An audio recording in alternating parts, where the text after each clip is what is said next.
Hi, and welcome to Caleb's Trains. In today's video, we're going to be taking a look at the Lionel Legacy Nickel Plate Road 765. This locomotive has been featured in a few of our videos already, but we haven't done a review of it yet, so that's what today's video is. We're going to do a full in-depth review of the locomotive of all the little details. Anyways, make sure to smash the like button, smash the subscribe button, smash the notification bell so you don't miss any of our awesome videos. Smash the comment button if you want to ask us or tell us something. It's down there. You'll eventually find it. Make sure to share this video with others so we can keep our channel growing. And lastly, make sure to check us out on Instagram right here at Caleb's_trains. We post trains and baseball stuff on there, so if you want to see more of that, you know what to do. Anyways, with all that said, let's go ahead and get right into this review. Thanks for watching and happy railroading. Alright, I'm back. So, this is the Berkshire.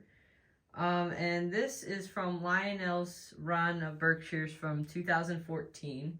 So, this Berkshire is the one that comes with the blueprint of the 765 and all of the real Nickel Plate Road 765 crew members' signatures on it, which I'll include a picture of it. And so yeah, it's pretty cool. This locomotive is very special. We've actually seen the real Nickel Plate Road 765 quite a few times in real life. We actually saw it just recently in Angola, Indiana. So that was pretty cool.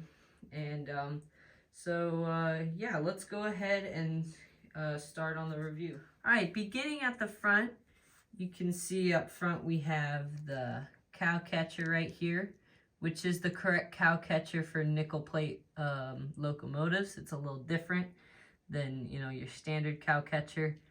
Right above it you have your scale dummy coupler, your coupler cut bar, this safety bar right here, and then right here we have the headlight as well as number boards and number plates. And we also put on the Mars light, just like the appearance of the 765 today, which when we first got this locomotive, it did not have the Mars light, so I'll go ahead and include a picture right there. That's what it looked like before it had the Mars light. And yeah, this is it now. We like it a lot more with the Mars light. It just adds more to the locomotive, and I think it looks really good. Up top here we have illuminated marker lights on either side. We have a nice bell here in the middle, and then our number boards that say 765. And I really like the font on these number boards because Lionel, in their later releases of the Nickel Plate 765, it was a different font, and yes, it was correct because the 765, the font changed on the number boards, but I don't know, it's just something about that font. I think it looks a lot better. Alright, let's go ahead and move on further down the locomotive. Alright, so now we're on the side, and first thing here we have this nice the Lima Builder's plate. Right here we have this separately applied hand or grab iron that goes all the way down the locomotive. Right up here we have the smokestack.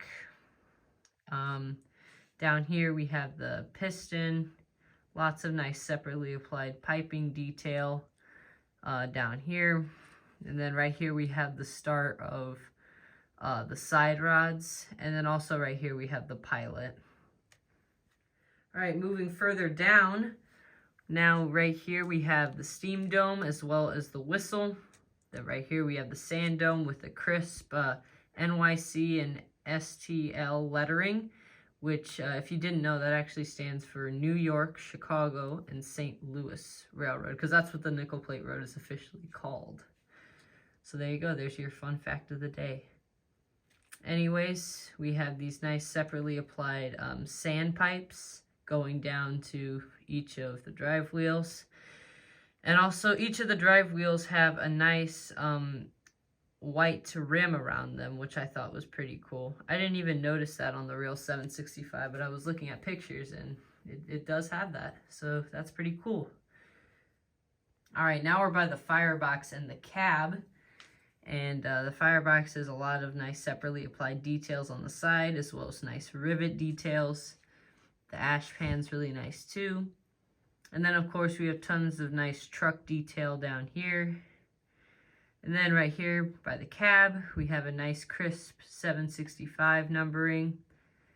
And up here we have the steam dynamos, as well as the back here are the pop-off valves.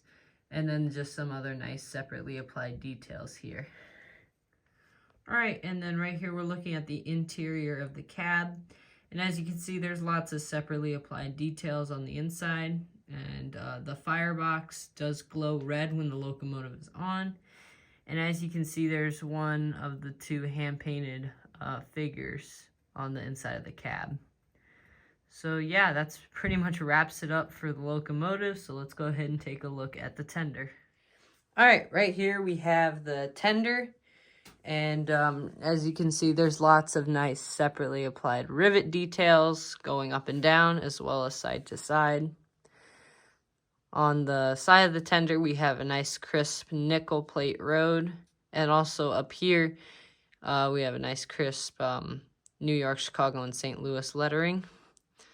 There's also separately applied ladders on the front and back of the tender. There's some, like, I don't know, I guess those are like toolboxes or something on the bottom there. And then also the trucks are really nicely detailed. There's not really a whole lot to see on the front of the tender, but there is a little plaque up here that says tank not to be filled with coal above the collar. So, yeah, that's pretty much everything on the front of the tender. All right, and now we're on the back of the tender, and there's a little bit more to look at on the back of the tender. Right here we have a separately applied ladder, and right here we have a separately applied grab iron, as well as two more separately applied grab irons on the sides. There's also the coupler cut bar right here, and an electro coupler on the rear. Right here we have a crisp 765 number. We have the amount of gallons and tons that this tender can hold. And then also right here we have the backup light. There's not too much on the top besides a really nice realistic coal load. And the water hatches, which when they are opened, they reveal just the master volume control.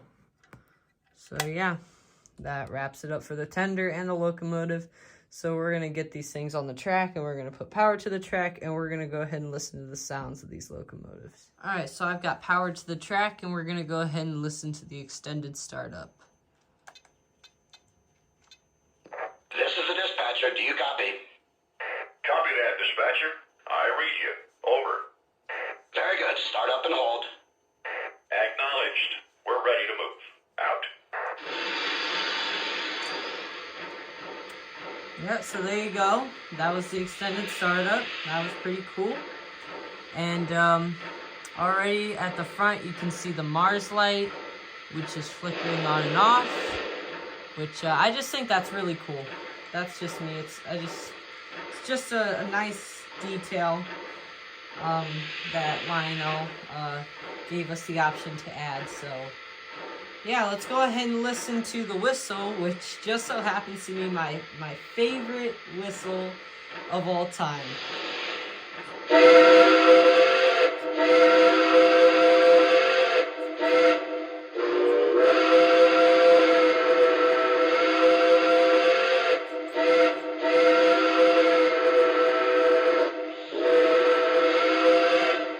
I just love that whistle.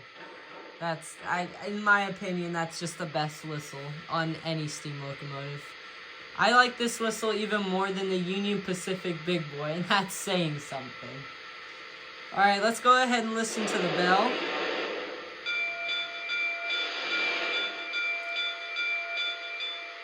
pretty nice. Now let's go ahead and listen to the steam blowdown.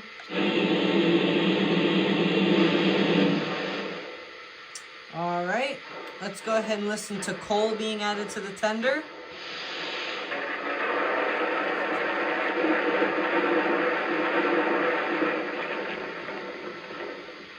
The coal's full. Over. Roger that. Out. All right, now let's listen to water being added to the tender.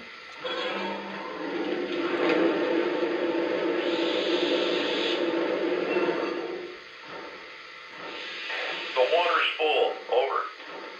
Roger that. Out. All right, now let's listen to a little bit of crew talk. Tower, the air test is complete. Am I clear to make a move? Over. Roger that. Take the green. Over. Copy that. We've got a clear signal. Here we go. Out. Dispatcher here. You're clear to pull. Over. Roger. Clear to the outbound. Here we go. Out. Tower, made up. Am I clear to the outbound? Over. Roger that. Take the green. Over. Roger that. Cleared to move. Here we go. Out. Yeah, so it's just a little bit of crew talk. You'll hear a little more of it when we actually get to the run session. So, yeah, I mean, that pretty much wraps it up for the review of the Nickel Plate Road 765 from Lionel. So, yeah, let's go ahead and start this run session. Thank you guys so much for watching, and happy railroading!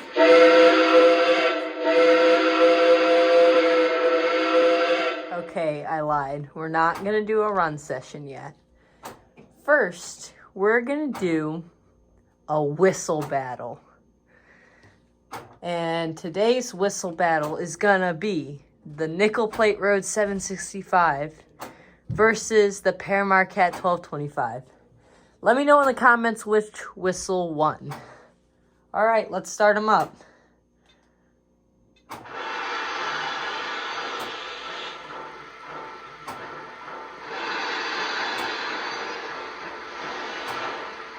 All right, starting off with the Père Marquette 1225.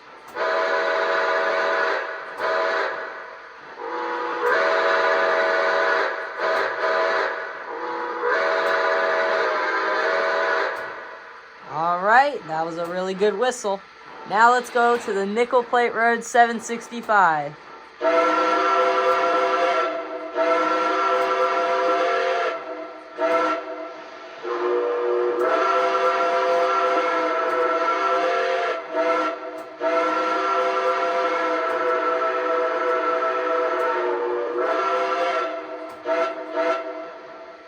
All right, this is going to be a tough one.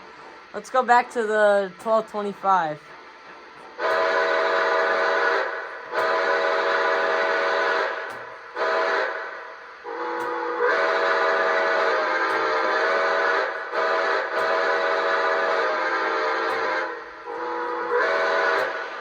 All right, now the 765.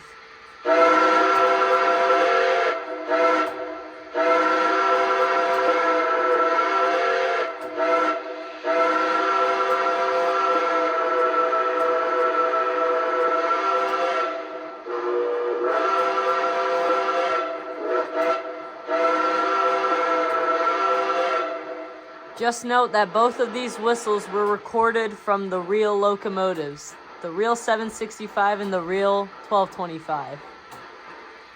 So, let me know in the comments which whistle won. Anyways, let's go ahead and get right into this run session.